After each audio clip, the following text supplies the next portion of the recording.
Links to previous episodes are given in the video description, so don't forget to like, subscribe and share the video. The Lycan's Last Breath. Episode 4. Chapter 47.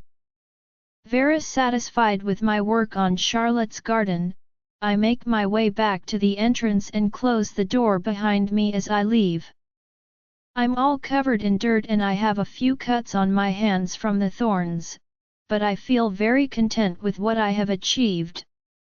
When I'm halfway through the courtyard, I encounter Gabriel and Ezra, making their way to the training grounds. They both greet me politely, taking in my appearance discreetly. I'm sure I even have dirt on my face. I greet them too, laughing at their expression of utter confusion. I was working on Charlotte's garden. I explain. Realization crossing both of their faces. Oh, yet. Eva told us about what had happened. I still don't understand what could possess Harriet to do such a thing. Charlotte has been nothing but sweet to all of us, Ezra says. I'm on my way to the rooms. Do you need me to accompany you to yours? Gabriel volunteers. I do a once-over on his outfit. He's in training clothes, clearly not intending on going to the rooms anytime soon. No, I'll be fine on my own. But tell Ethan to bring Charlotte to the garden when he's done with patrol. They both give me a questioning look, but before they can ask anything, I take off towards the room. I could really use a shower. After taking the time to wash off all of the dirt from my body and thoroughly wash my hair, I get dressed and head out, closing the door behind me. I pass by Lucas's room and before I can knock on the door, he's swinging the door open.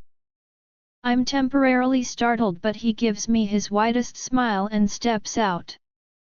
I was wondering when you were going to get hungry. Come on, I've been waiting for you. Wait, you have? He's a very dedicated babysitter. Of course. Eli told me you stayed behind to clean up Charlotte's garden. I would have helped, but I was on duty. We begin walking towards the dining hall to get some dinner. It's okay. Honestly, I had to throw most of it away anyway. There wasn't much left to save. He nods. Eli also told me you almost kill Harriet and her posse. He's grinning at me as he takes in my reaction. I roll my eyes and groan. They had it coming. He chuckles. Well, I would suggest you stay away from them for a while. Rumor has it Harriet has become tight with the king. I stop mid-step. Wait, what? The king? King Alistair. He turns his head upwards to look at me as he's a few stairs down already, his expression serious. Yes. So again, I suggest you stay away from her. He resumes walking, but I'm still too stunned. How? Why? In what world does that make sense? She has a mate. How does Liam feel about this? The king isn't mated. Lucas climbs up a few stairs quickly, getting right on my face. Vera, please. Let it go, he's whispering very low. These walls have eyes and ears. Just keep your head down, for all of our sakes. I look him straight in his eyes. There is nothing but concern in his expression. I simply nod in response. We continue walking, Lucas back to his big smile as he tells me that the new recruits are too embarrassed to admit that they lost to me, but also low-key hoping I come back so that they can practice more. I smile at this. They sure do need more training if they intend on taking me down. We enter the dining hall, finding a few familiar faces and sitting with them. Ezra and Gabriel nod my way, and I do the same. We told Ethan what you told us earlier. He's not sure if Charlotte will want to go, but he'll try, Ezra tells me. I hope whatever you have planned helps brighten his mood. He was murderous during training today, Gabriel chimes in, massaging the back of his neck. I smile at them and say nothing, preferring to let them see for themselves when the time comes. Eli, Levi, Mason, and Eva have joined us, and now the group is somewhat complete. Ethan will meet us later with Charlotte for the grand reveal, and then there's Noah. His absence weighing heavily on my heart. After a few more comments here and there, we are all done eating and head to the garden. It's about 10 o'clock, and from that the guys told me Ethan was off patrol duty at 9. Hopefully he's had enough time to convince Charlotte to come to the garden. When we arrive at the garden entrance, the doors are already open, making me quicken my step.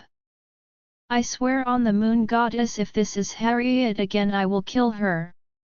To my surprise, standing in the center of the garden, right in front of the moon peonies, is a teary Charlotte and a stunned Ethan.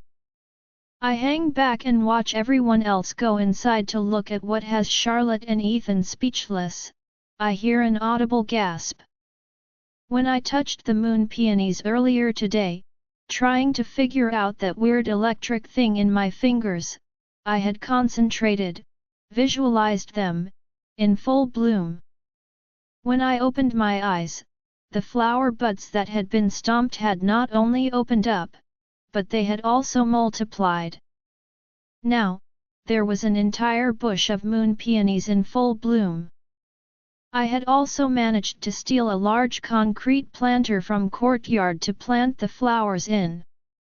It's not much, but all of the ceramic planters had been destroyed and I had no other choice. I stepped forward, joining the group and admiring the flowers. I had been mistaken too. I thought the flowers were all going to be that beautiful blue I saw at first, but as they progress in their maturing, they change hues. It really is a spectacle. Charlotte begins, but can't quite finish. We just came over to try and clean this before you guys came, but, how? Ethan's eyes land on me. I smile at him. It's nothing, don't worry about it. I'm just happy there was a small victory at the end of today, for all of us. I needed this, I needed to feel like I was doing something meaningful, even if it was as simple as cleaning up a garden. Vera. It's not nothing. Charlotte practically jumps at me, tears in her eyes as she hugs me. I hug her back, almost being able to feel her joy and relief. Thank you, thank you, thank you, she says. She lets go of me but keeps her arm on my shoulders, both of us admiring the flowers. You were right, they do smell amazing, she whispers to me. There is something almost hypnotic about these flowers, none of us can take our eyes off of them. But then of course, nothing good lasts. Through the door we hear a disdainful scoff. Vera through the garden doors comes in Harriet, swaying as she walks carelessly inside. She came in to examine her work, but this is probably not what she had expected. Are you seriously crying again, Charlotte? Why are you such a big baby? She says as she nears the group. To say her presence here is unwelcomed is a huge understatement, but nobody moves a muscle to remove her. Then Lucas's words cross my mind. She has become close to the king, he'd said. That's probably why nobody wants to mess with her. My fists clench discreetly, if only to keep myself from doing something stupid. Ethan has come closer to Charlotte and myself, shielding us both from Harriet. The entire group tenses further when Harriet approaches the flowers, momentary surprise crossing her face. I thought I had killed these two. She reaches her hand to one of the bloomed flowers, but as soon as her fingertips touch the petals, the flower burns her, although it looks more like a chemical burn. She retracts her hand, nursing it to her chest. Ouch! What the? Her pained expression is incredibly satisfactory and I smile. I forgot to mention, they're venomous. Charlotte says nonchalantly, shrugging her shoulders. I stare at her, she hadn't even told me they were poisonous, and I had touched them so freely earlier today. I wonder why they didn't burn me, but burned Harriet. They must have some detector to know who to burn. You, wait until I catch you alone. Harriet begins her tirade, but a sharp growl stops her. It's Ethan. If you catch her alone, what, Harriet? His Lycan eyes have surfaced and nobody dares move to stop him. If he wants attack, nobody will step in to help Harriet. Pure disdain colors Harriet's expression. Settle down, boy. I just came to see the stupid flowers and to tell her that the king wishes to see her. All eyes follow Harriet's gaze. Surely she can't mean me. Lucas's eyes go wide, staring between Harriet and myself. Why would the king wish to see her? Ezra asks her. It is best you don't question his wishes. Tomorrow at 1800 hours, don't be late. Harriet leaves, still nursing her hand, and leaves us speechless. Is this, normal? I have trouble formulating my thoughts. What if he found out I've been asking around for him? I start to panic. This wouldn't be good for Noah, who already doesn't have the king's favor, and it's certainly not good for me. An unmarked female meeting with the king? Nobody else here was summoned. What could this possibly be about? Eva clears her throat, drawing our attention. I suggest we take Vera to Eli's office. He might know what's going on. I second that motion, Lucas says as he comes to me, hurriedly taking me out of the garden. The group has separated as some of them are on the night patrol. Only Ethan, Charlotte, and Lucas accompany me to Eli's office. As expected, the man is still sitting behind his desk when we show up. He turns away from his charts when he sees us at the door, motioning us to come in. Ethan shuts the door behind us and speaks first. The king has asked to see Vera. We don't know why. Do you have any idea what's going on? Eli now gives us his full attention, his eyes darting to Lucas and Ethan first, and then to me. Leave us. But Charlotte begins. We're worried about her. She can't. Ethan stops her with a gentle touch to her arm, comforting her. I'm the one who needs comforting right now. We'll see you tomorrow, Vera. Don't worry, it's probably nothing. Ethan says as he practically drags a helpless Charlotte out the door, not before giving me a worried glance. I smile faintly at her, hopefully convincingly enough to reassure her that everything will be fine, even if I don't believe it myself. You too, Lucas. I need to speak with Vera privately.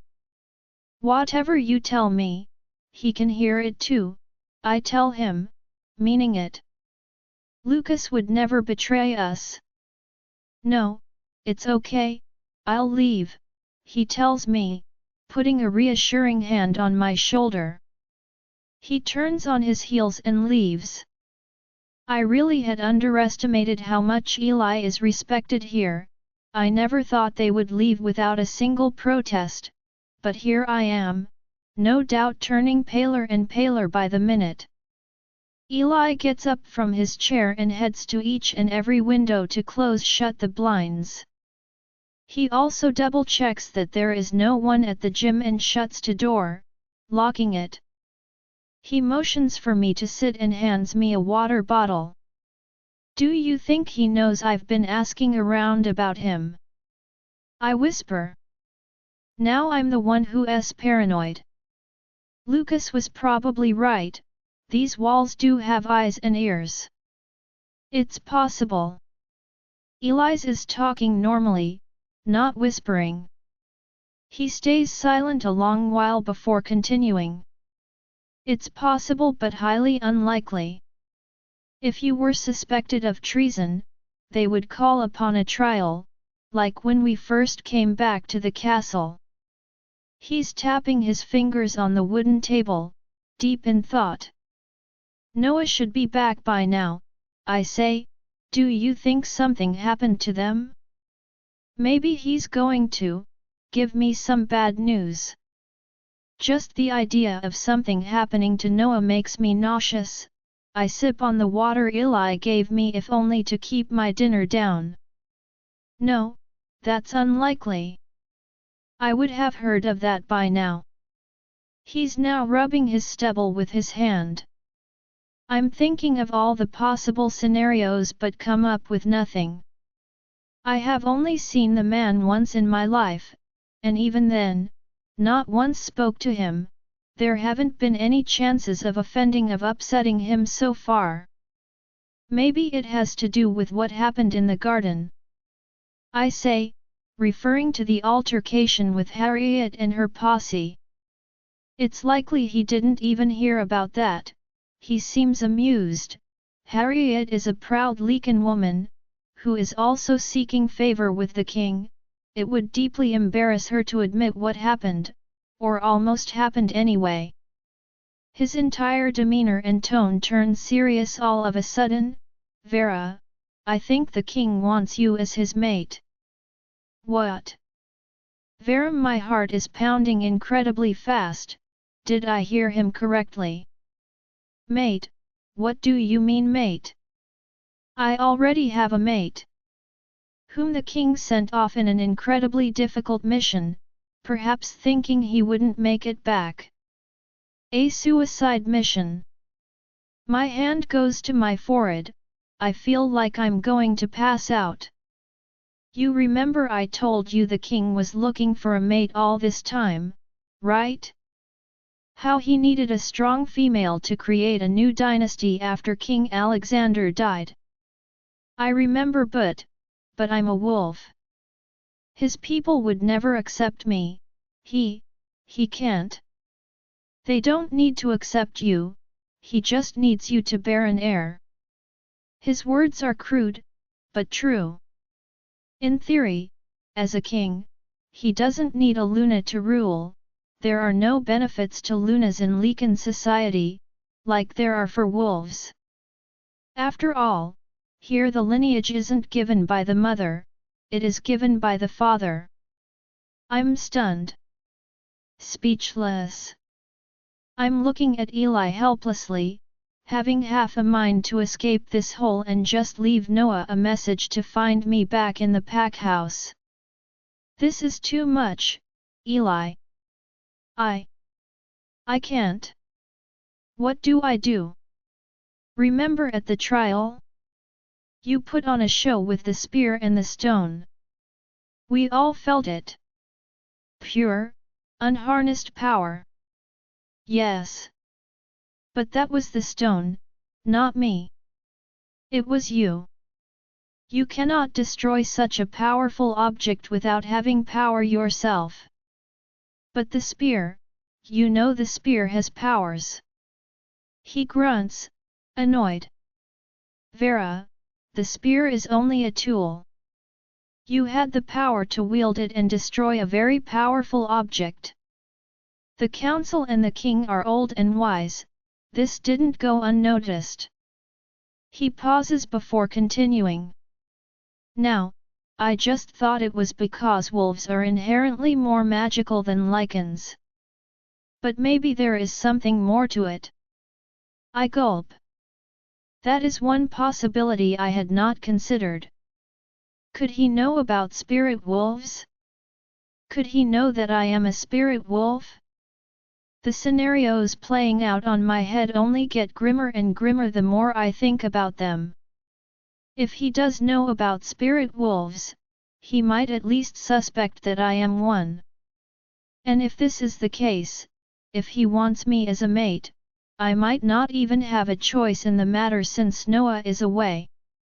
Eli takes a look at his watch. I'm sure it's quite late. Let's go, I'll see you to your room. Without another word, he takes some documents in his hands and we head out. The walk to my room is silent, Eli walking in front of me. Not 5 minutes later, I'm at my room's door. Don't worry about it, Doc. All of this is speculation. Try and get some rest. Eli tries to smile reassuringly, but clearly his face is not accustomed to the gesture and it comes out extremely awkward. Thanks, I whisper, my spirit completely deflated. I'll come get you tomorrow. The recruits are eager to try some new moves on you and see if they can take you down. I smile bleakly at him and shut the door, turning on the lights to the emptiness of the room. Noah's smell lingered at first, but now it's almost gone. I take one of his shirts and head into the bathroom. I'm just going through the motions at this point, washing my face, washing my teeth, changing into the shirt. Everything feels pointless, even trying to get some rest, and yet, I turn off the lights and crawl into bed, on Noah's side. I like to think this is a way in which I connect to him. Before he left, this was the place that held his smell best. I pull the comforter over my head and do as Eli told me, try to get some rest.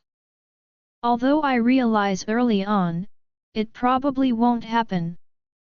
When I finally drift off to some semblance of sleep, after tossing and turning for hours, I'm plagued by dreams of the forest outside the window.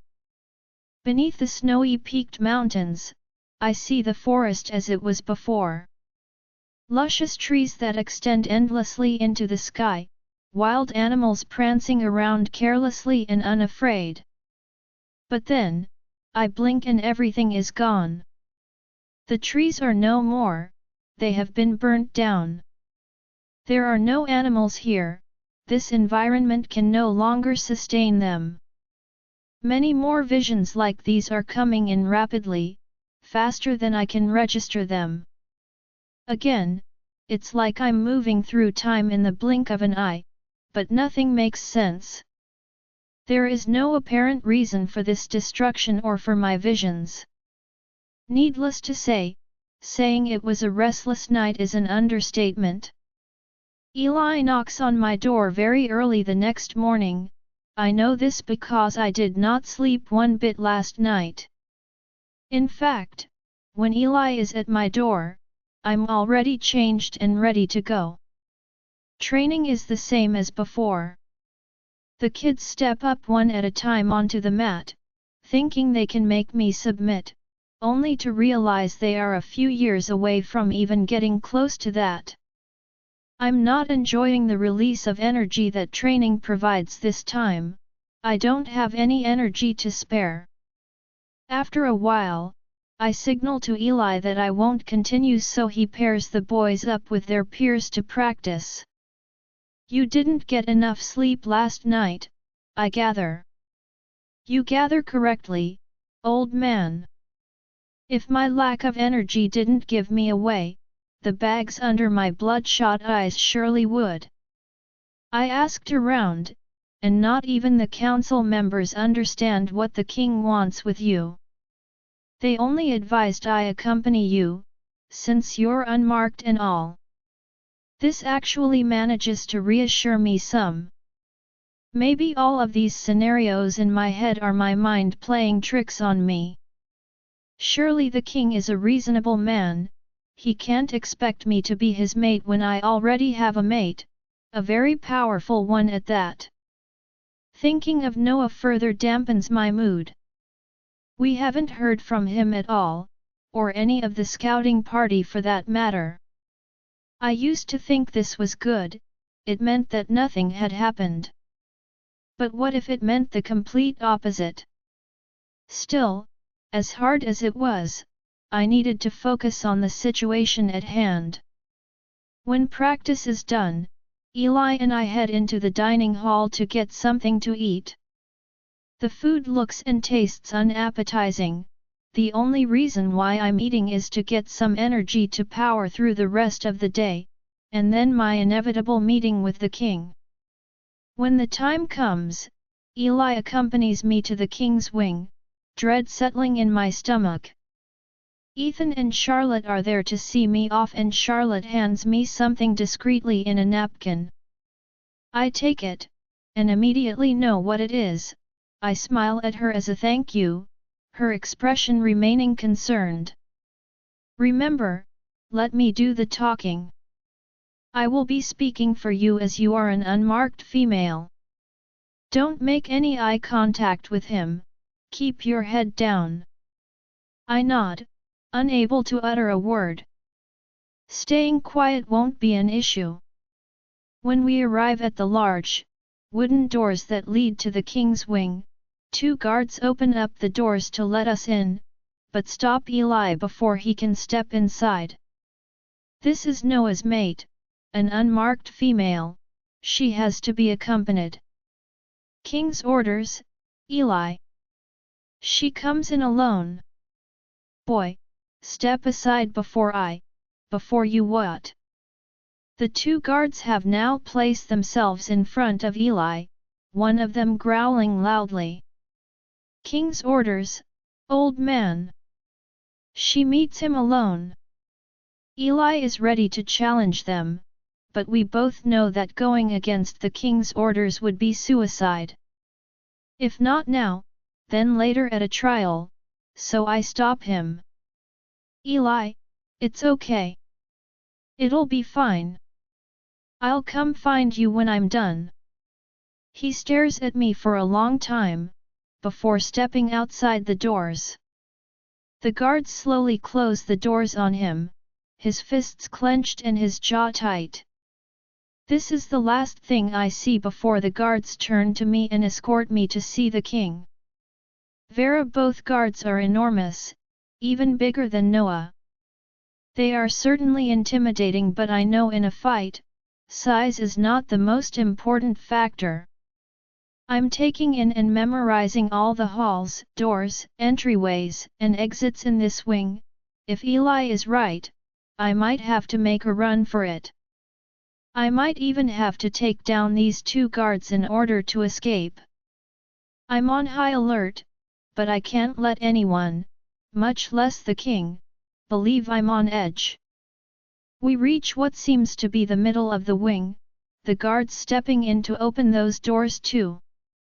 This seems to be a living area, but instead of it being welcoming, it looks dusty, decrepit, and incredibly uninviting.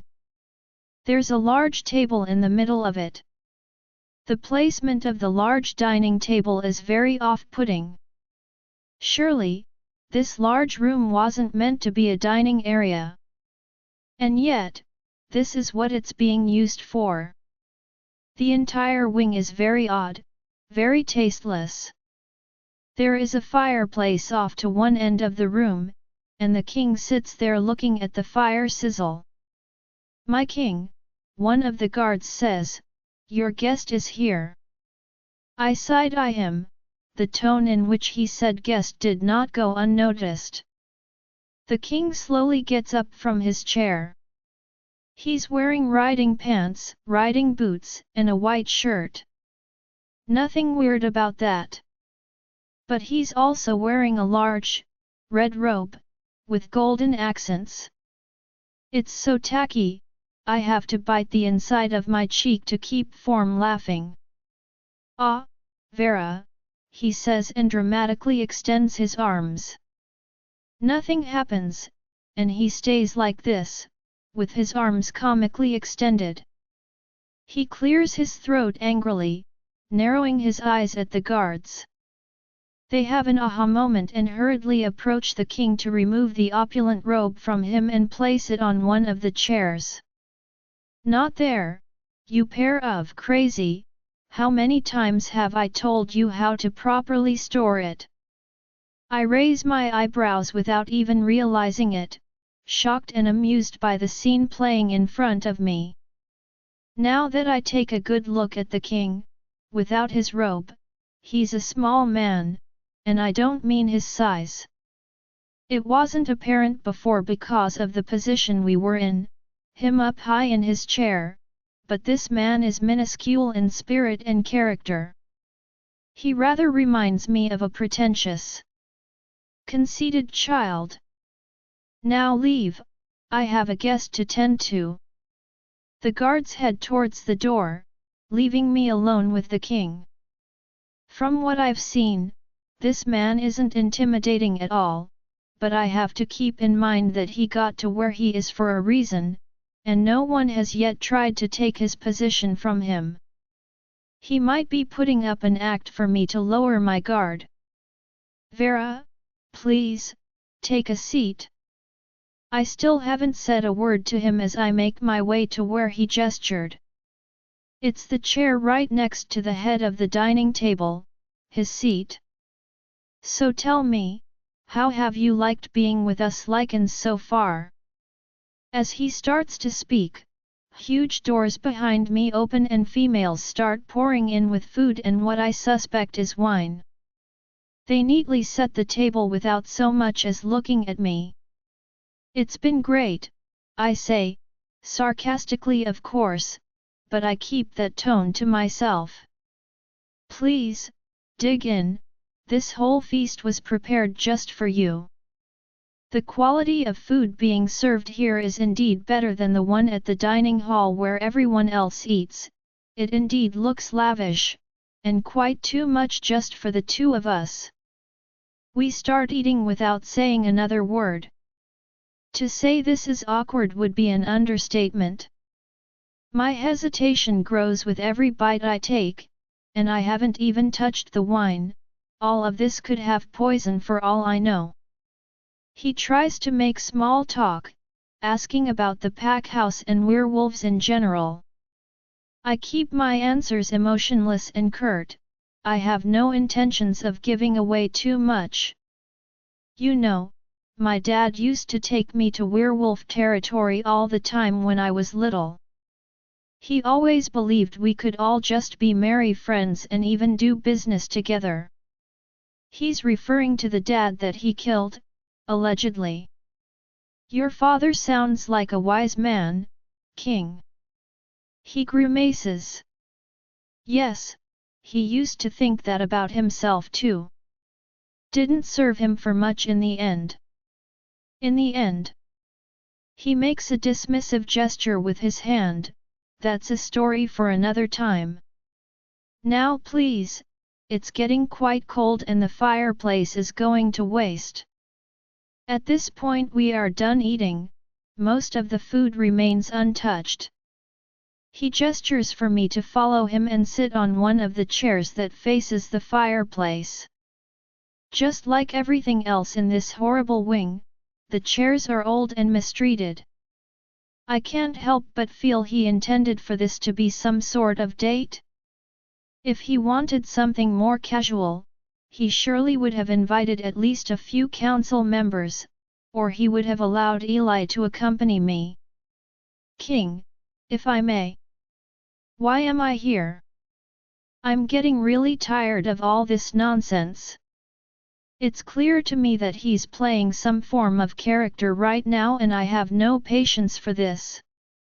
If Eli is right, which I'm beginning to suspect he is, he can just come out and say it so I can reject him and eliminate any notion of me becoming his mate. Even if Noah wasn't in the picture, I would rather cut my left arm and leg than be mated to this pretend king." His face becomes serious, his lips turning down in a displeased expression. Finally, his true colors come out and he drops the act. He is no longer smiling, he is no longer pretending to be amicable with me.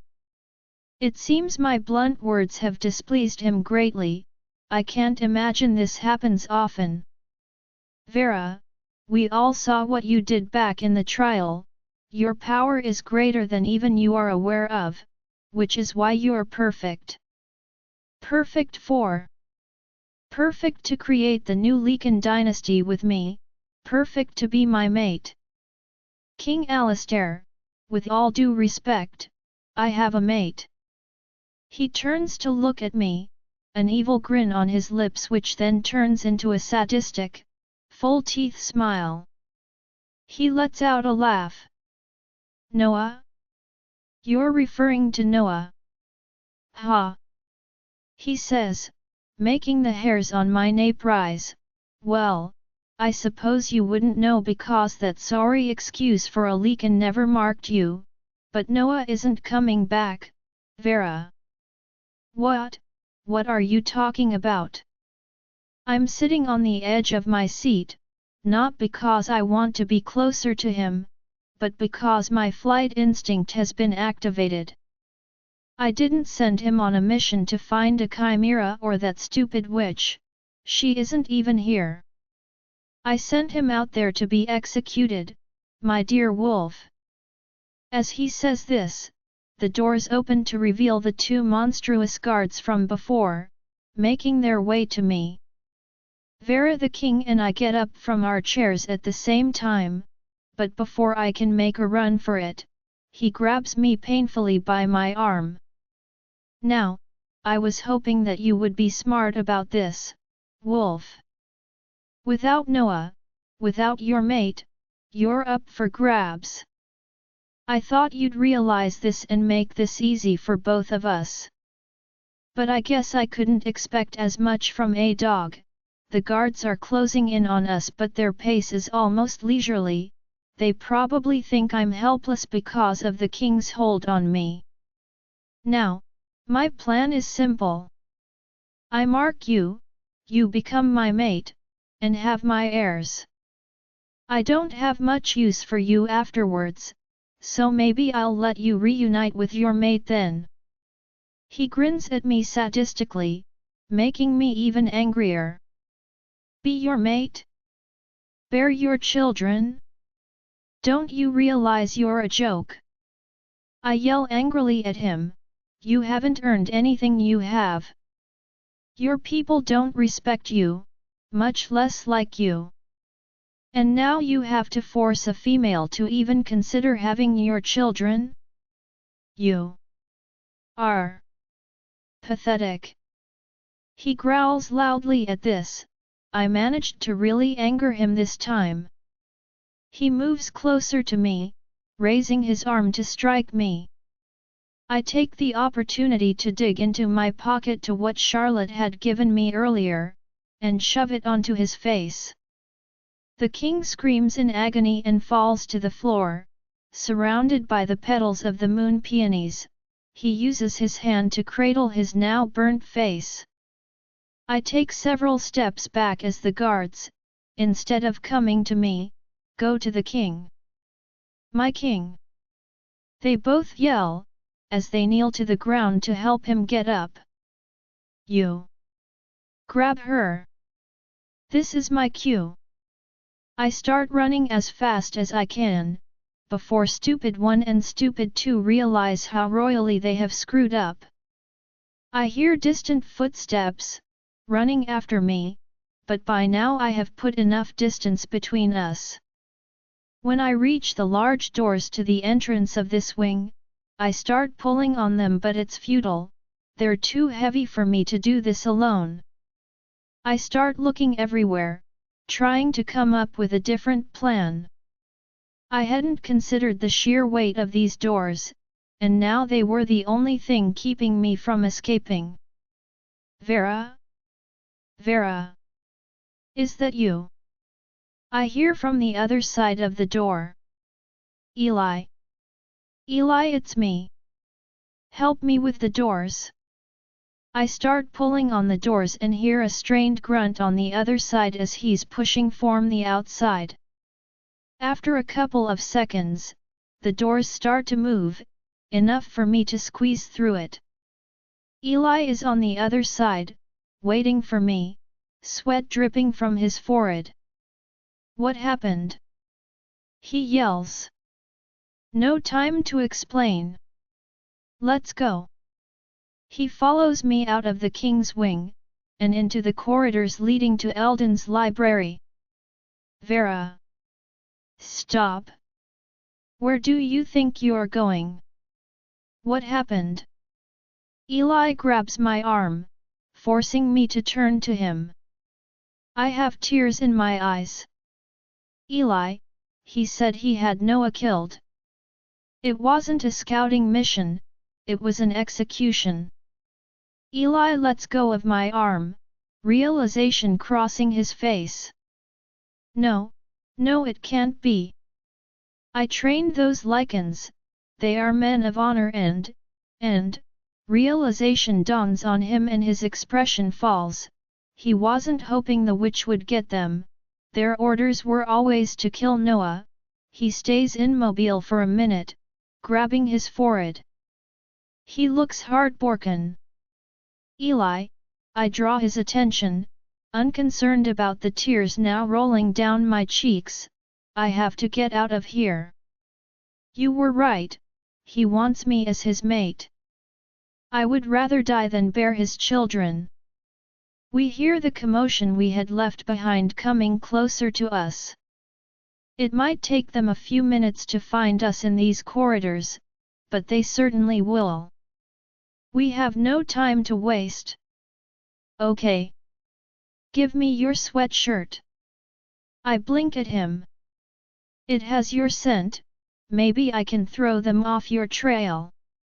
I do as I'm told, and without another word, he takes off running through a different hall, using my sweatshirt to mark the walls as he runs. I take off running towards the library. I hadn't thought this part of the plan through, but if someone could help me right now, it was Eldon. I reach the entrance to library, get in, and quickly close the doors behind me. Eldon! I yell for him, Eldon! Please tell me you're here.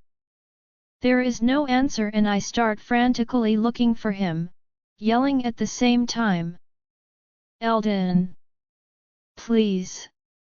I need your help. What is all this fuss about? Eldon appears through one of his dark corners, rubbing his eyes as if he was just asleep. My heart is pounding fast inside my chest.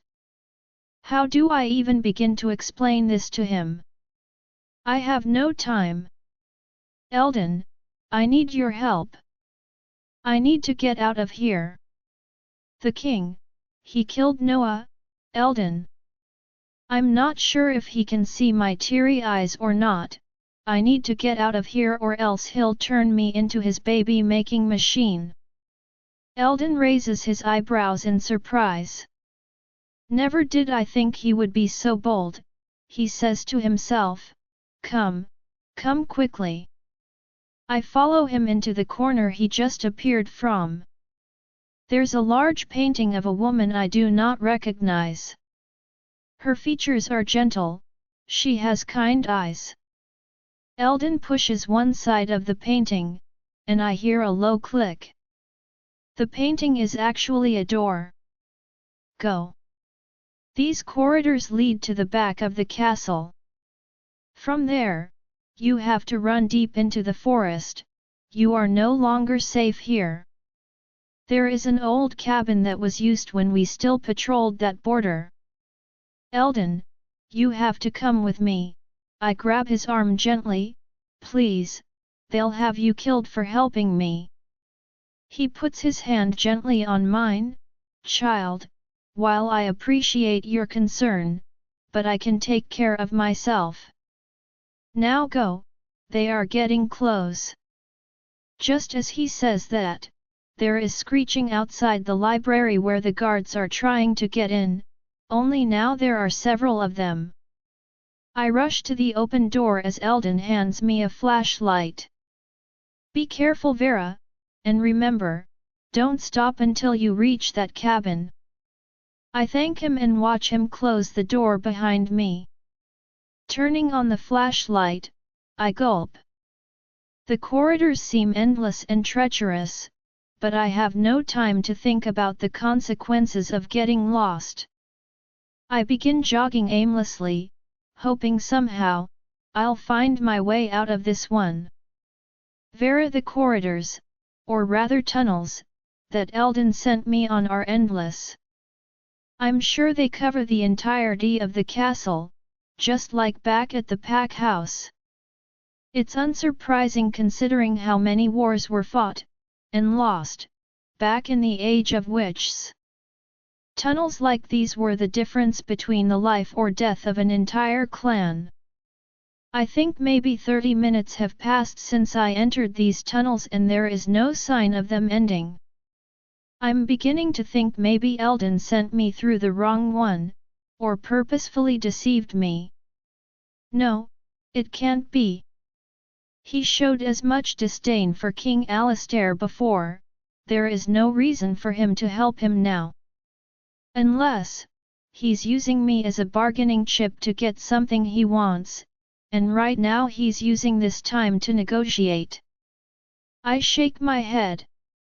It's not normal for me to be paranoid, and right now all it's doing is messing with my head. After walking some more, I smell something. It's the light scent of citrus that usually accompanies Eldon's teas. I follow that scent, picking up my pace. Suddenly, I'm at a wider portion of the tunnels, the scent of lemon intensifying. I reach what appears to be a wall, keeping me from advancing further. I step closer, feeling the stone and realize it's the same material that I entered through. It's a fake wall. Carefully, I push and pull on it, mimicking the motion Eldon had done earlier to open the painting that revealed the tunnels. After fumbling around a bit, I hear the click from before and carefully peek through, cold air hitting my face. There seems to be no one around and I venture outside, carefully closing the door behind me. In this case, the door isn't a painting, but rather a portion of the castle's wall of stone that appears to have been hollowed out to make way for the tunnels. The smell of lemon and other herbs hits me. I turn around to look at where that's coming from and realize it's a small greenhouse. Upon further inspection, this is certainly the back end of the castle. I can see the huge stone walls behind me, and no clear entrance. I step closer to the greenhouse. It has been carefully tended to. There is everything from lemon grass, to rosemary, to lemon trees and even a beehive. It's a very complete garden and I have no doubt this is Eldon's doing. This is where he gets everything he needs for his teas. I decide to make myself a small herbal emergency kit. It might come in handy if I encounter any guards in the woods. If I get injured, I'll have to rely solely on myself to heal, and I won't have the benefits of modern medicine where I'm going. Once I have everything I need, I take one last look around to make sure I'm here alone. I'm so far away from the main areas of the castle that I can't hear anything in the form of commotion, or people for that matter. There is an eerie silence in this part of the castle. It's almost as if no one is looking for me, but I know better. I take a quilt that I find on one of the ends of the greenhouse. The air is starting to get colder as nightfall approaches. The sun is barely providing any light at this point. I have to get going. Putting the quilt over my head to disguise myself, I venture towards the forest, reaching the edge in about 20 minutes. Up ahead, I can see the snow-covered mountains looming in the horizon. I had already sensed that there was something off-putting about this forest even from far away, but now that I am up close, the feeling is unmistakable. It's almost as if by looking at it, someone or something is looking back at me. I turn back to look at the castle. There is indeed no one looking for me out here, for now. They have no reason to believe I have escaped, they're probably looking for me within the castle walls. Judging by how enormous the castle is, it'll take them all night to decipher that I'm not in it. Taking a step forward into the woods, I have a sudden vision. It stops me in my tracks, but I can't make anything of it, they are all hazy, unfocused images. I take a few steps further in, my vision blurry due to the images in my head, but as I walk deeper into the forest, the vision gets clearer. It's King Alistair and a woman in this exact forest. But something is different. King Alistair looks younger. He even looks more muscular, much more like a warrior, than he does now. He had a long beard and deep black hair, he's smiling warmly at the woman. I walk even further into the forest, chasing the vision. I focus on what they're saying, trying to read their lips, but it's impossible. The woman is lean, with hair reaching all the way down her back. She has long, claw-like nails, and is bare feet. They're talking very close to one another, almost as if I am witnessing something intimate between them. King Alistair puts a hand on her arm and gently kisses her forehead, then, the woman disappears within the woods and King Alistair makes his way back to the castle. Then, just as sudden, the vision is gone. My eyesight is back and I blink to adjust to the lack of light. The sun has now fully set and there is a full moon up in the sky. Judging from the position of the moon, I would say a couple of hours passed between my entering the forest and now. I look around, thankfully the moon provides enough light for me to see clearly. I'm lost. I had kept walking through my vision, trying to get closer to the king and that woman, but all I managed to do is get lost. I have no notion of where I am, I don't even know where I am relative to the castle. I crouch down, I'm hesitant to connect to this forest given the awful feeling it gives me, but I really have no other option now that I'm lost. Without giving the unpleasant feeling much thought, I bury my hand deep into the soil. It feels rugged, dry, and unfertile. I concentrate on the trees, the wind, anything and everything I can gather.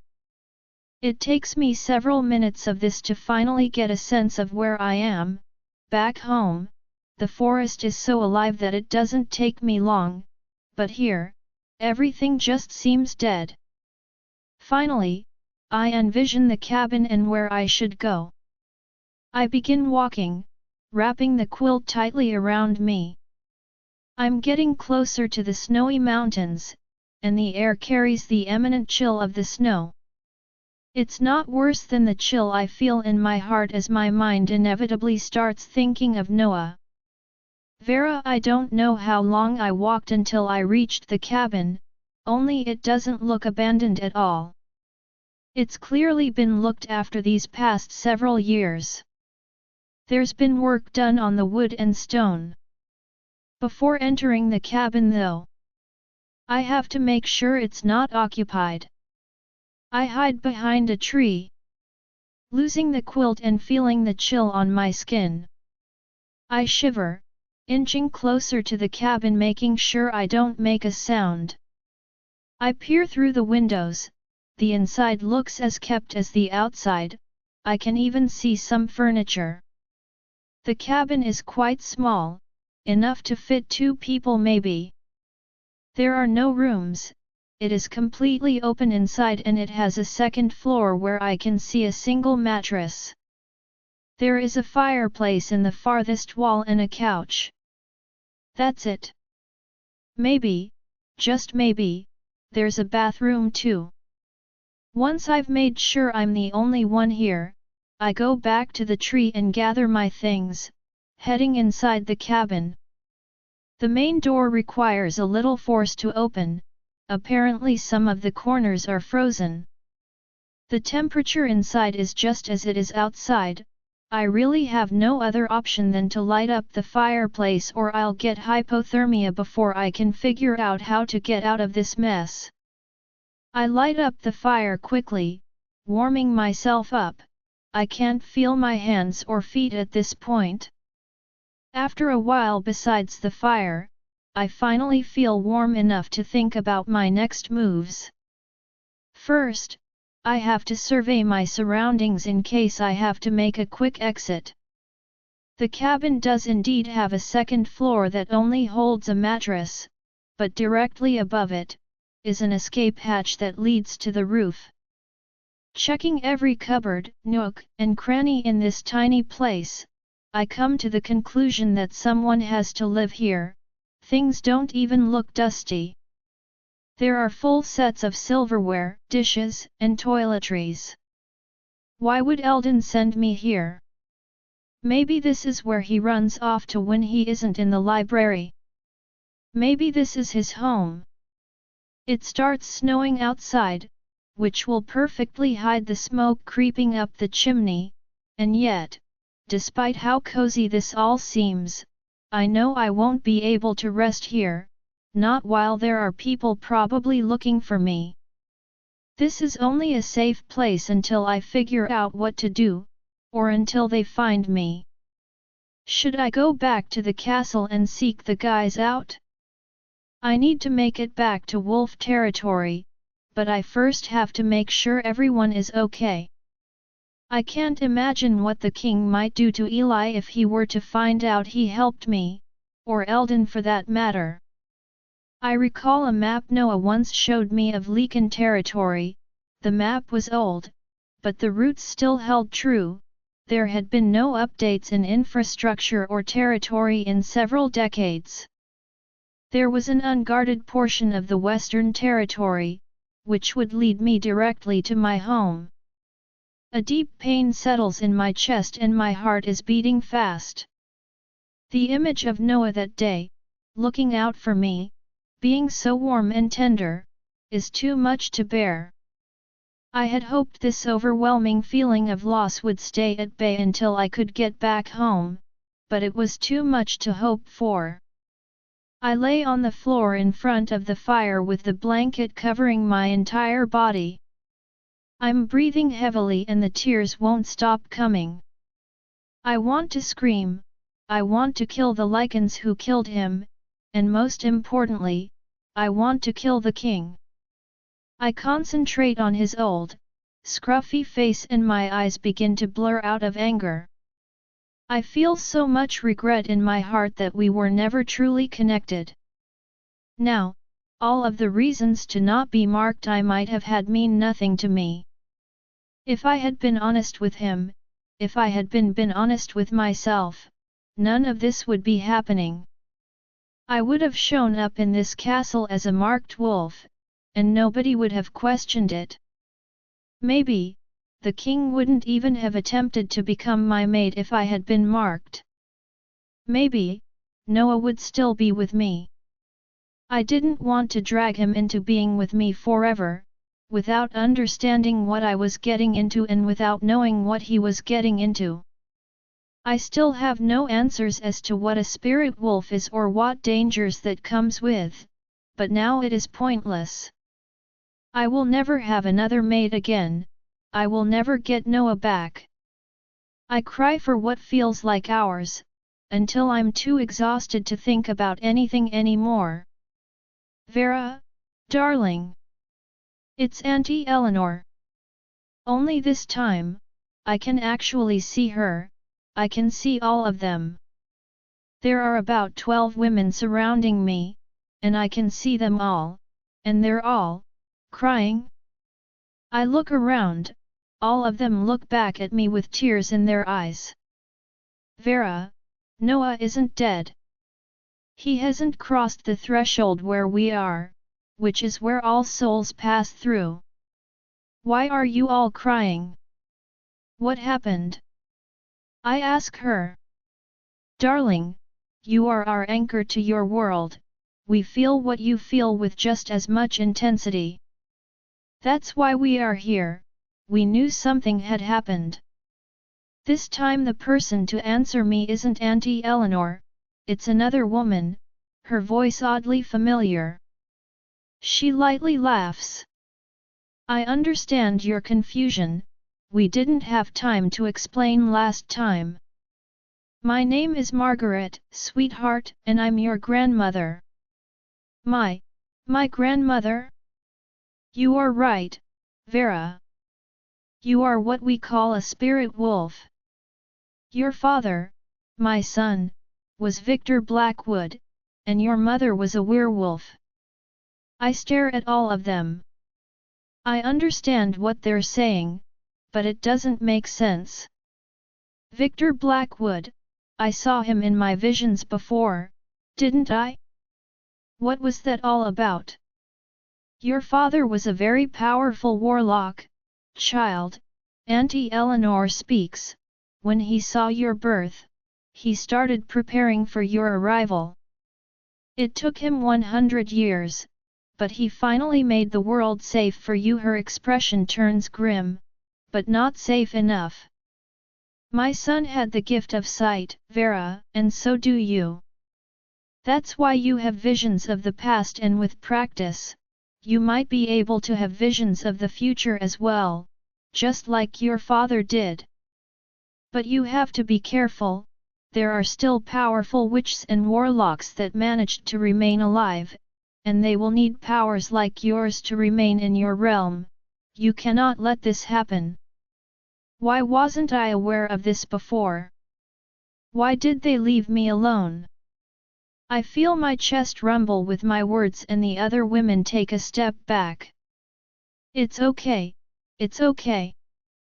You have to be careful in this realm, emotions and magical powers are intensified. Breathe, darling, breathe. I do as I'm told and close my eyes, taking in deep breaths. I open them once I feel calm enough. Margaret smiles at me. There we go. Good girl. There is a lot of explaining to do, but we don't have much time. Your father asked your aunt and I to lock your powers, so that you'd live a normal life with the Allen clan. This realm must feel familiar to you, does it not? I nod, dumbfounded.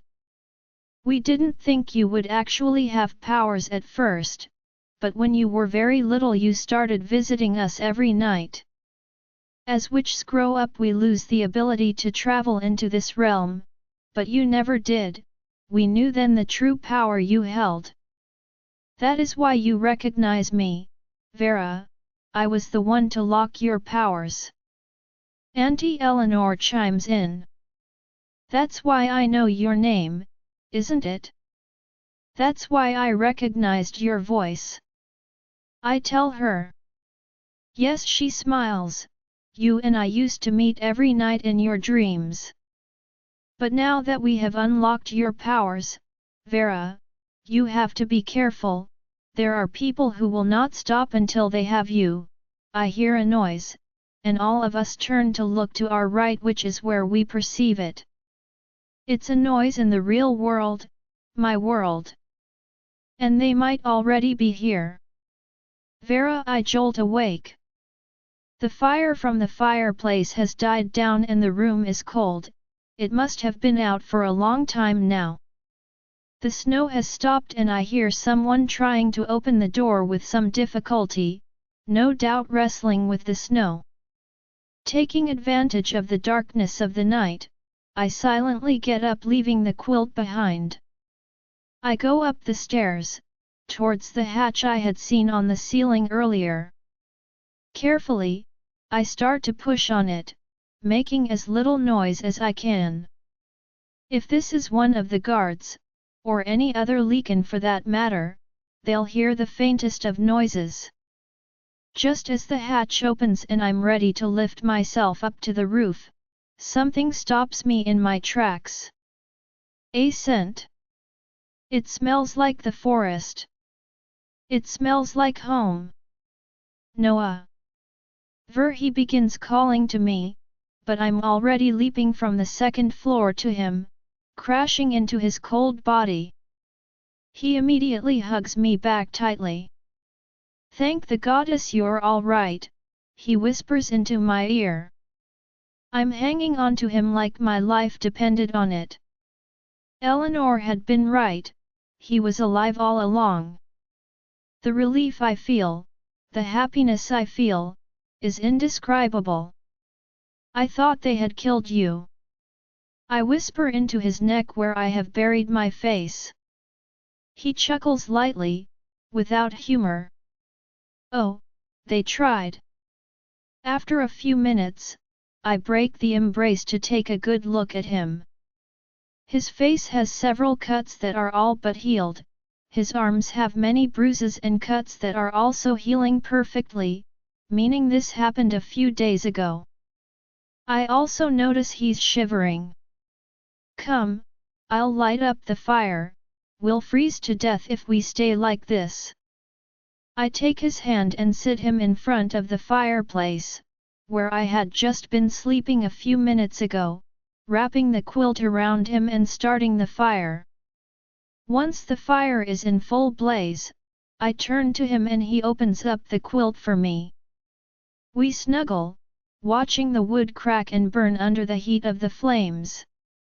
When I lean on his shoulder, though, he flinches. Concern crosses my face and forces me to separate from him. "Take your shirt off," I tell him. "It's really nothing, Vera. It'll heal on its own." "Take it off, Noah."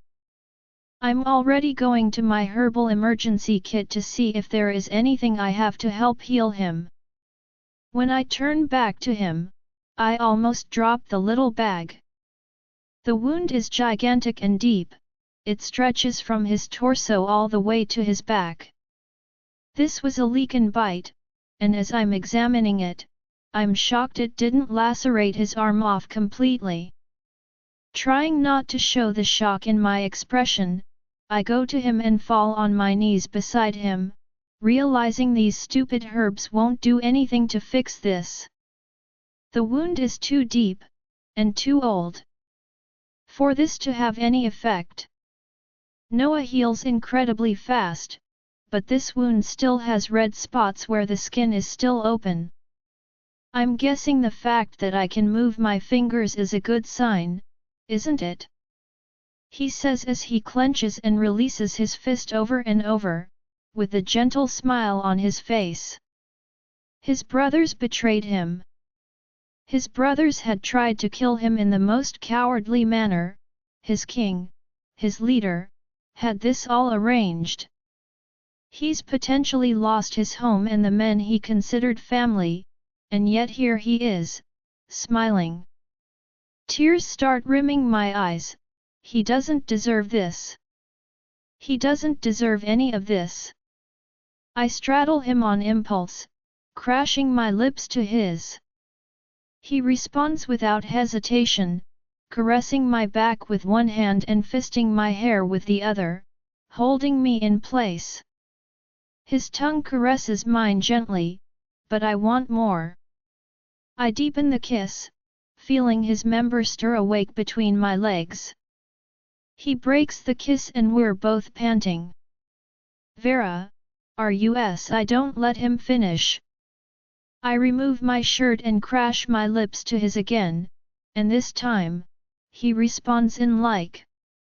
He thrusts his tongue into my mouth with intention, playing with my tongue and gently biting my lips. We're both breathing heavily and I can feel him growing even more between my legs. I instinctively start grinding against him, making us both more aroused. I feel my cheeks flush as one of his hands moves to remove my bra. My top is completely bare to him now, and he breaks the kiss to take in the image of me like this. I don't want this to be something you regret, V, he says, his voice strained. I'll never regret you, Noah, I whisper, looking straight into his eyes. Wasting no more time, he flips me on my back onto the carpet and comes over me, using his arms to hold himself up, and we start kissing again. This time, however, he doesn't stay on my lips too long as he continues down, kissing my neck and collarbone. My entire body is on fire from need. I need him, now. Noah, I'm panting. I know, baby, I know, he coos. Everything else happens in a blur as I spasm around him. I feel Noah finish, and I feel him gently lapping up the blood that is surely oozing from the mark. As my heartbeat calms down, I feel Noah pull the quilt over us as he pulls me into him, my back to his chest. Then, cocooned into him, we finally drift off to sleep, feeling utterly complete. Vera, I don't know how long we've been asleep for, but when I wake up, I feel so incredibly rested. I stretch my legs and arms and a dull ache reminds me of what transpired last night.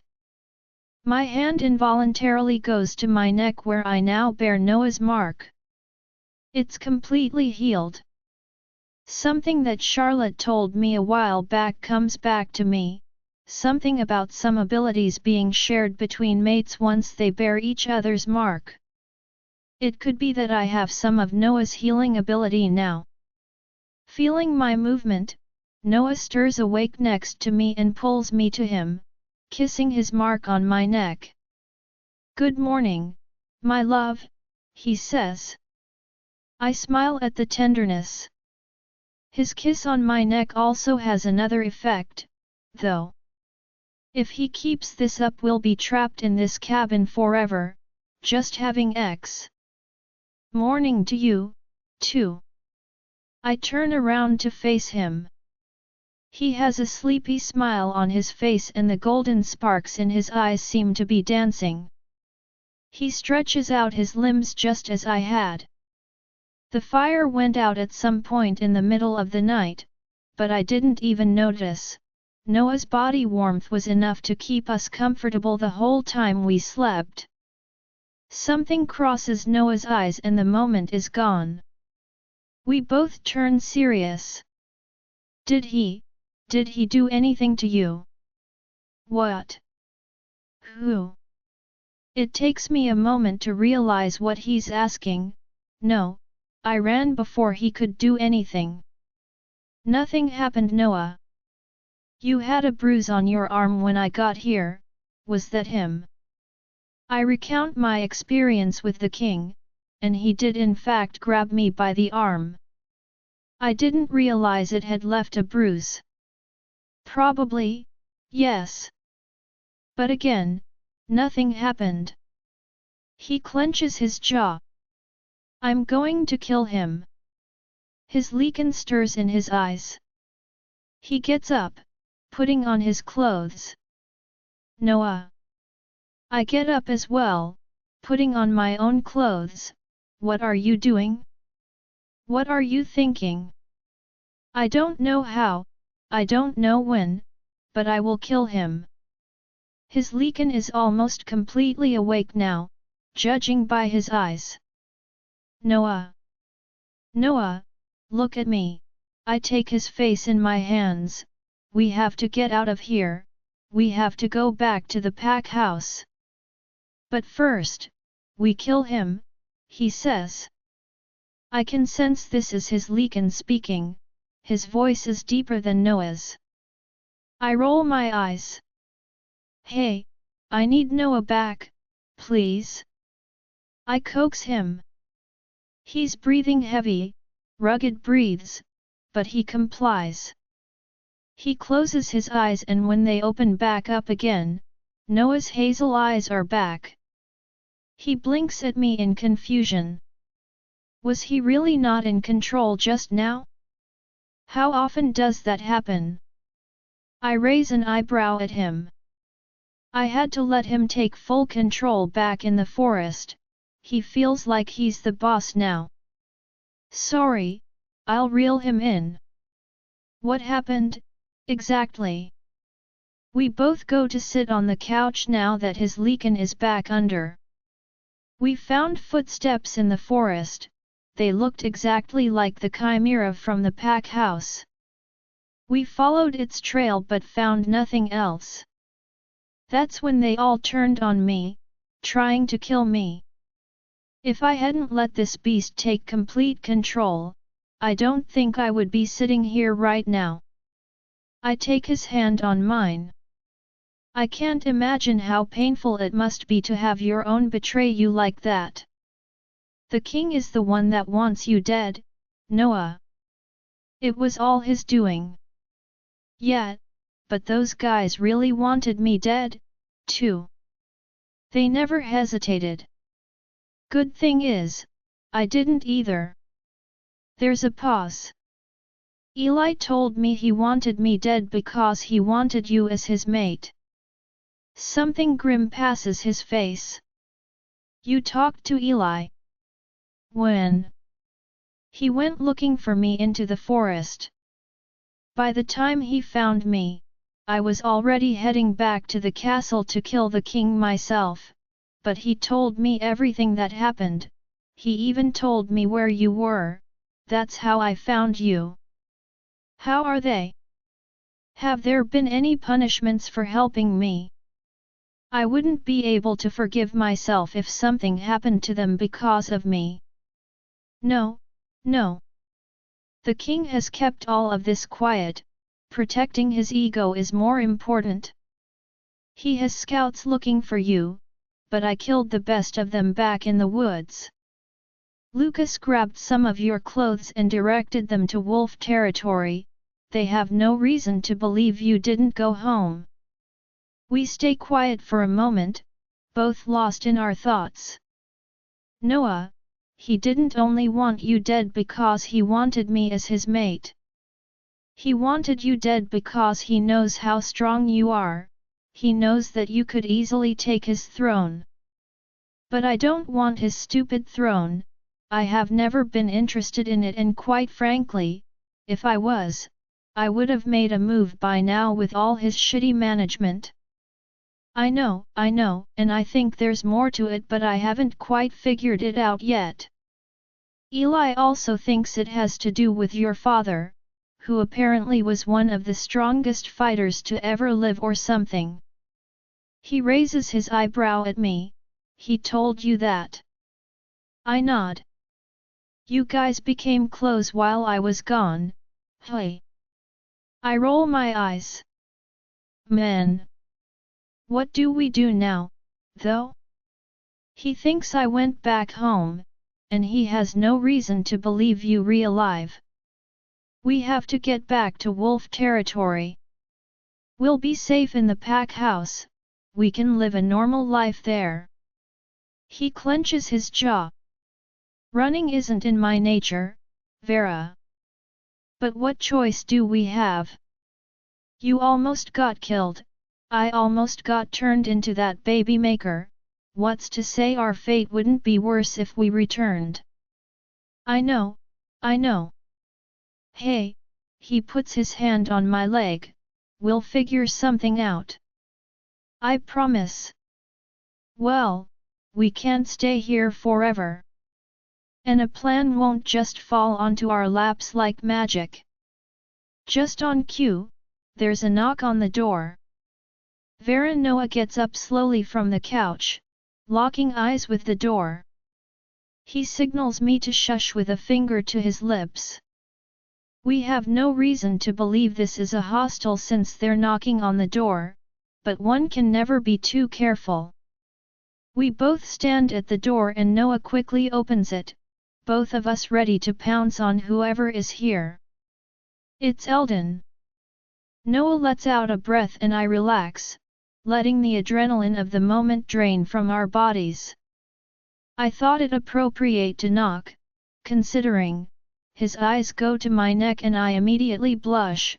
I'm happy you both are enjoying my humble abode. I am absolutely certain this man has been able to see this entire time and he's just been pulling my leg. Come in. I mean, this is his house. Thank you, he says with a cheer. He walks around the small cabin with ease, he knows where everything is after all. Then he sniffs the air. Is that? Could it possibly be you brought some herbs? He says happily, rubbing his hands together. His mood is confusing me. I would think everyone in the castle would be on edge considering the temper of the king. Especially those who helped me escape. Noah and I exchange a look. Eldon, what happened back there? What happened after I left? Did they do anything to you? Eldon is almost skipping through the room, selecting the herbs by smell and putting them into a kettle. He also starts the fire on the fireplace and places the kettle on a hook directly above it. He sits down, cross-legged, in front of the fire waiting for his tea. Noah looks at me and draws circles over his ear with his index finger, signaling that Eldon is crazy. I signal for him to shush and go sit behind Eldon on the couch. Noah follows suit apprehensively. After all, he doesn't know Eldon at all. Eldon, he cuts me off. Tea first, child. Tea always comes first. So, we sit there, literally watching the fire burn and the water boil. Eldon is such an odd man. The whistling of the kettle breaks me from my trance and Eldon gets up, fetching it. He searches the cupboards in the kitchen until he finds 3 mugs and places them on the table. Noah and I get up from the couch and go to him. The tea smells delicious, as usual. This time, it's something combined with chamomile. I start sipping on the tea, just as Eldon, but notice Noah isn't following suit. I turn to him and gesture for him to drink. He eyes me curiously, but starts drinking his tea. Don't worry, the ones with poison usually has citrus to mask the taste, Eldon says. Noah spits the tea into the cup, coughing loudly as Eldon laughs to himself, pleased. He only does that if he suspects you're a witch. Are you a witch, Noah? I chime in. Eldon and I share a look and Noah eyes us back and forth. What happened while I was away? He says. Eldon and I laugh, but the moment is gone and he turns serious. Did you find what you were looking for, Wolf? Eldon says. I think I did. It came to be in a dream, really. They came to me in a dream. Eldon is listening attentively, but I realize Noah doesn't know anything about witches, warlocks, or spirit wolves as he is staring at me in utter confusion. With a sigh, I turn to him and explain everything, in detail. My visions, powers and intuition. How Sophia first put me on the path of finding out about spirit wolves. And finally, about my vision last night. So, you're telling me, you're half-witch, he says. I gulp. This is what I feared the most. I was foolish to let him mark me without telling him this first. He had a right to know, he had a right to reject me if he didn't want to be mated to a freak of nature. My heart is beating fast. He can't reject me as a mate, technically, but he can still leave me. So, when you saw the chimera, when you knew things nobody else did, when you connected to the forest and such, that was all magic. Correct. Eldon answers for me. I'm unconsciously holding my breath, just waiting for the shoe to drop. So, what else can you do with that magic? He's wiggling his eyebrows at me. Of course his mind would go there. I punch him in the arm playfully and he laughs, but I'm almost about to cry from the relief I feel. He takes my hand and kisses it. You're even more amazing than I thought, V. I smile at this, but touching him has another, unintended, effect. I blush and his eyes darken. Eldon clears his throat loudly and I pull my hand away, still feeling the electricity under my skin. As much as I would like to leave you two lovebirds alone, I'm afraid we have more pressing matters at hand. Noah adjusts himself and turns to Eldon. We have to get out of here, we have to go back to the pack house. From what I heard, the scouts are already looking for her in that area, so we have to be careful not to raise any. It seems our conversation just a few moments ago resonated with him. But Eldon interrupts him, that's the matter at hand. You can't leave. Neither of you. We both stare at him and he finishes his tea before explaining further. Noah, you better than anyone know what Alistair is like. He is not worthy of being king. Our kingdom will die if left in his hands. We already are but a mere vestige of what we used to be. I know you don't remember, but I was there. I was there when we were prosperous, when we had the best scientists, the best doctors, the best scholars. Alistair has been the single most disgraceful thing to come out of this species. Eldon is turning red with anger. This is why you can't leave. We need for you to take over the throne. I can't do that, old man. Do you not see what this has almost cost me already? I was nearly killed and Vera, Noah can't finish his sentence. You are a warrior first and foremost, Noah. You have to fight. If you ever believed in Lycans, if you want the best for your brothers and sisters who would be left living in these conditions, you will fight the king. Noah slams his fists on the small table, tumbling his half-full tea mug. And what should I do? Hey! Just walk in there and demand to fight the king. We both know I wouldn't even be allowed near the door. Those goons that call themselves warriors would have my head. The answer is no. Eldon is frowning up at Noah in anger, and Noah's Lycan eyes have begun to swirl in his pupils. I hear someone step up onto the small deck at the entrance of the cabin and the hairs on my neck rise. Actually, the plan is a little more complicated than that. Vera, we all turn to the voice and Eli steps into the cabin. Eli, I get up to hug him, which takes us both by surprise. I'm just very happy, and grateful, to see him alive and well. I'm not an easy target, Doc, he says as he pats me in my back. We separate and Eldon offers Eli a cup of tea, which he gratefully accepts as he comes from trekking in the cold. I move to grab a washcloth and clean the spilled tea on the table as Noah has now moved to look out one of the windows. Eli, Eldon, and I are sitting on the table, waiting for him to calm down. He finally speaks without turning from the window. What do you mean by plan exactly? Noah, it's not new to you that the king isn't liked. I'd even venture to say he is hated by the people, and not just within the castle. Many warriors deserted after King Alexander was killed, but they never stopped being warriors.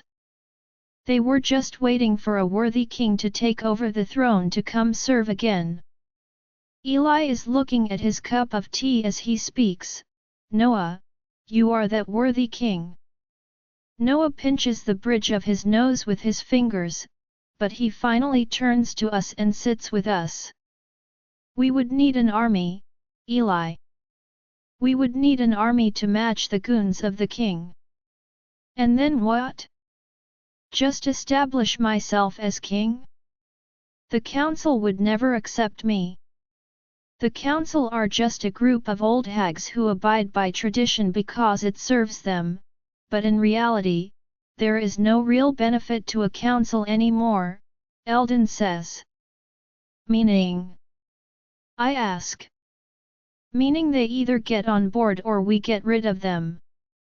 Eldon speaks of this in such a nonchalant manner, as if we're not just planning a coup over here. Eli speaks next. We have an army, and they just might be enough to pull this off. I have been preparing for this moment since you were a boy. Your potential was crystal clear to me from the start. Warriors outside and within the castle are just waiting for my call, waiting for your call. Noah stares at Eli for a long time, weighing what he just said. Then, he turns to me and my heart sinks. Vera, I know what we said, but we might have a real shot at taking Alistair down. Not only for what he did to you and what he almost did to me, but for all Lycans now and in the future. His eyes are pleading with mine, but I know he's already made up his mind. I sigh and turn to Eli. So, how many are we talking about here? Couple hundred warriors. Some of us are old, but we have a couple of tricks up our sleeves. Then, a great part of the warriors within the castle would also stand with you. You have earned their loyalty throughout the years. We could attack at night, but we'd have to make sure that bastard doesn't run away through the tunnels, Noah says. I could close them off. I know every entrance and exit better than anyone in the castle. It won't be a problem. Eldon offers. Right now, the king is not in the castle. Apparently, he had some business to attend to within the kingdom. But when he comes back, we have to move quick, Eli says. Does he have any reason to believe Noah is still alive? I ask. No, not yet. That's why we have to move quick, before he starts wondering why none of the men came back either. He also has no reason to believe you're not back in werewolf territory. Once the king comes back, we make our move. Noah turns to me again. I need you to stay here, V. You what? I can't have you in the battle, it's too dangerous. Dangerous? You clearly haven't been paying attention then. Dangerous doesn't scare me. It's not about you being scared, and I know you're capable of defending yourself, but against a Lycan? Against many Lycans? I would rather you stay safe.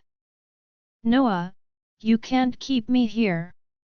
I'm going whether you like it or not.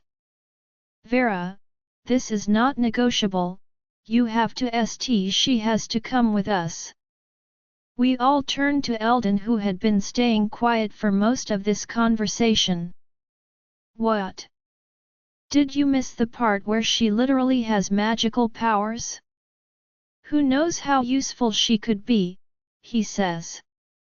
I mean her combat skills are great, sure, but I wouldn't say they're magical powers, Eli retorts. We all turn to him now.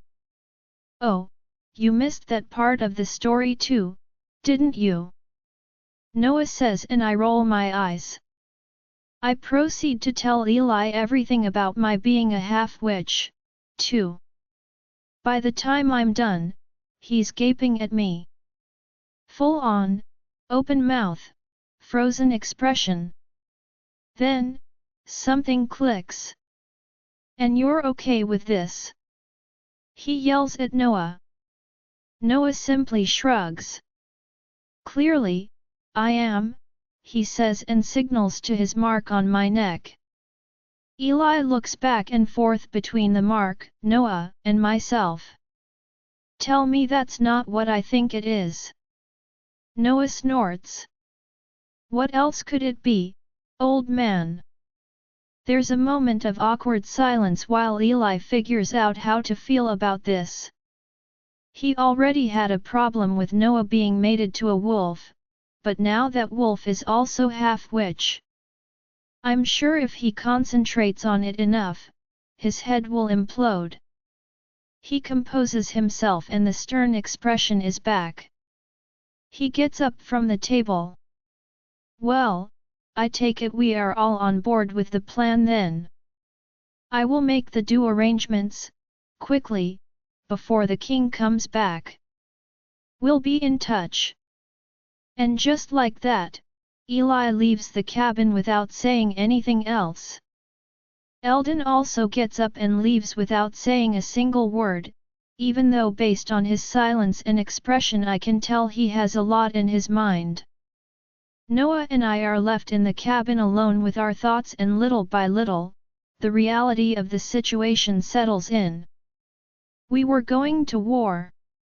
Vera, Noah and I stay seated at the table for a long time, each processing the information in our own way. Eventually though, we both get incredibly hungry. Sorry, I haven't had time to hunt anything. We have to go out and find something to eat. It's okay. I'll go get us something. You stay here. He suggests. You do that a lot, you know. Do what? Try to keep me out of the fun stuff. I'm a great hunter, just so you know. He smirks. A competition then, whoever comes in with some lunch first gets a price. I raise my eyebrow at him. What kind of price? We'll see when the time comes. I'll tell you exactly what I want, he winks at me. I shake my head in disbelief at what I think he's implying, but still extend my hand to shake his in agreement. I have to warn you though, I say as I step onto the threshold of the door, wrapping my hair up in a messy ponytail, not much is alive in this forest, so it might take you some time. I hear something fall to the floor behind me. When I turn, Noah has changed into his Lycan form. He comes closer to me, tail wagging. Speaking of unfair advantages, I say, narrowing my eyes at him. He simply licks my entire face with one swift, wet tongue, and takes off. I continue narrowing my eyes at him after he's gone. It's game on. My go-to move in these situations, and why I was always such a good scout, is that the forest told me everything I needed to know about my prey. This time, it would be a little more difficult than that. Not only was the forest very unwelcoming, but most of it was dead. I crouched down to the ground, near one of the trees that has survived all this time and dig my hand into the soil. Again, it takes me a few minutes to connect to the forest, but it tells me exactly what I need. Running in the direction of my prey, 2 small rabbits, it only takes me about 25 minutes to reach them, kill them, and bring them back to the cabin. Noah is nowhere in sight. I smirk to myself. This might finally teach him not to underestimate me. A little over an hour passes and Noah finally comes back, 1 rabbit in hand. His Lycan comes in through the door, tail wagging and looking triumphant, until he sees that not only had I brought a meal first, but also that they were already cooked. His tail sags. Change, so we can eat. I can prepare that rabbit too if you'd like, I say a little too sweetly, smiling at him. He hands me the rabbit to be skinned and peeled and quickly changes, putting on his clothes. Okay, I'm calling bullshit. You summoned those rabbits with some magic spell. Noah, that's now how it works. What? You're gonna tell me you didn't use magic? I mean, sure. But you turned into a Lycan and that's technically magic too. I want redo. I laugh out loud. You're such a sore loser. Just admit it, you underestimated me. You really thought you could beat me at this. I was the best hunter in my class, he says. He's fuming. So was I. I wink at him. I take the cooked rabbits to the table and place them along with some plates and silverware. We are too hungry to keep arguing, so we dig in. We eat in silence at first. Have you always had powers? He asks. I guess so, in some degree. I've always been able to connect to the forest, but that's about it. According to my aunt and grandmother, that's because they blocked my powers. Right. How does that work again? You talking to your aunt and grandma? Well, from what I gather, they're in a realm different from this one, and I can access it, apparently. And they blocked your powers, why? According to them, Victor Blackwood, my father, asked them to do it so I could live a normal life. I stay silent for a minute. Actually, you know, when I was in that coma back in the pack house, I had a few dreams with him. In one of them, he was putting a spell on the underground gems in the Jade Waterfall.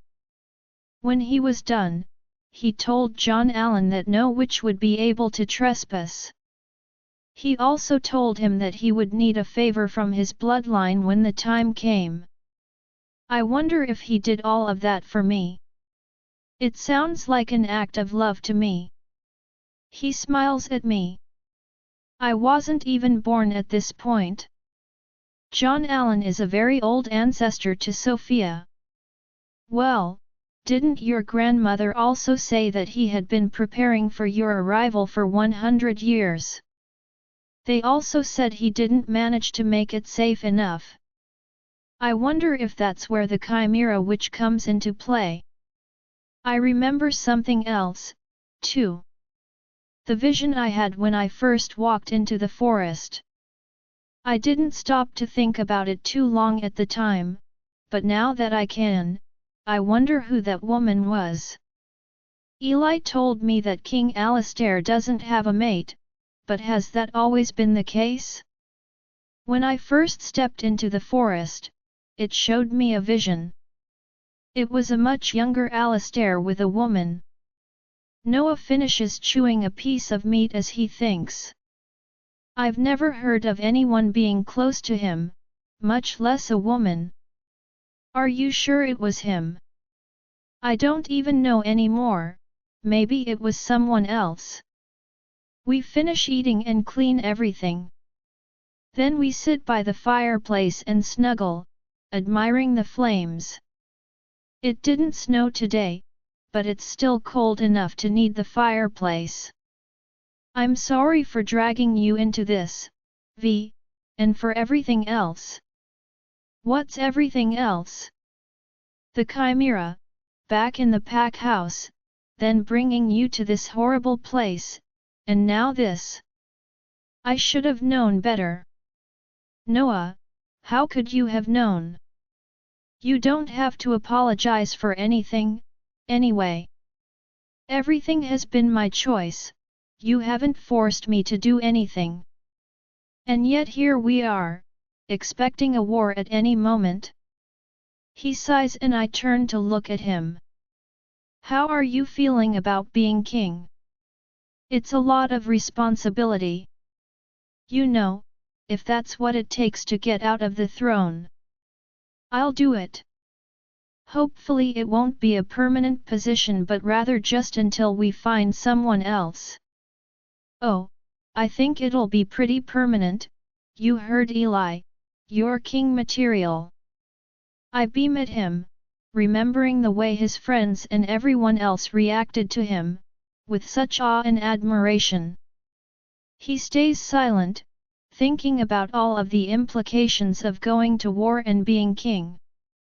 You'll be a great king, Noah, and I'll stand by you every step of the way. I tell him, and I full-heartedly believe it too, he's one of the most honorable and kind men I have ever met. He looks at me as something I don't recognize crosses his face. Then, he kisses me. It's a passionate kiss. A kiss that demands to be responded to in like. Soon, he carries me up the stairs to the bed, ready to make me his again and again. Verity, infanticide, rape, human sacrifice. I wake up in the middle of the night, only I don't actually feel awake. When I open my eyes, I am greeted by my grandmother and aunt in their realm, but it feels different.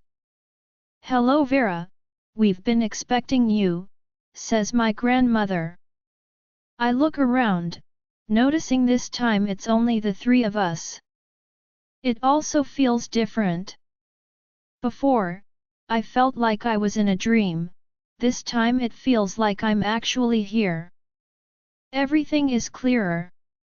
Why does it feel different this time? I ask. We think it's the mark, my dear. We can't know for sure but there's a real possibility that it has amplified your powers.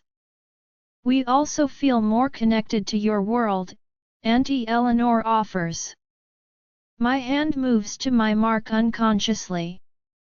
When I touch it, my mind travels back to Noah and for an instant, I can see him, see us, sleeping peacefully on the cabin's bed. You are astral projecting, Vera.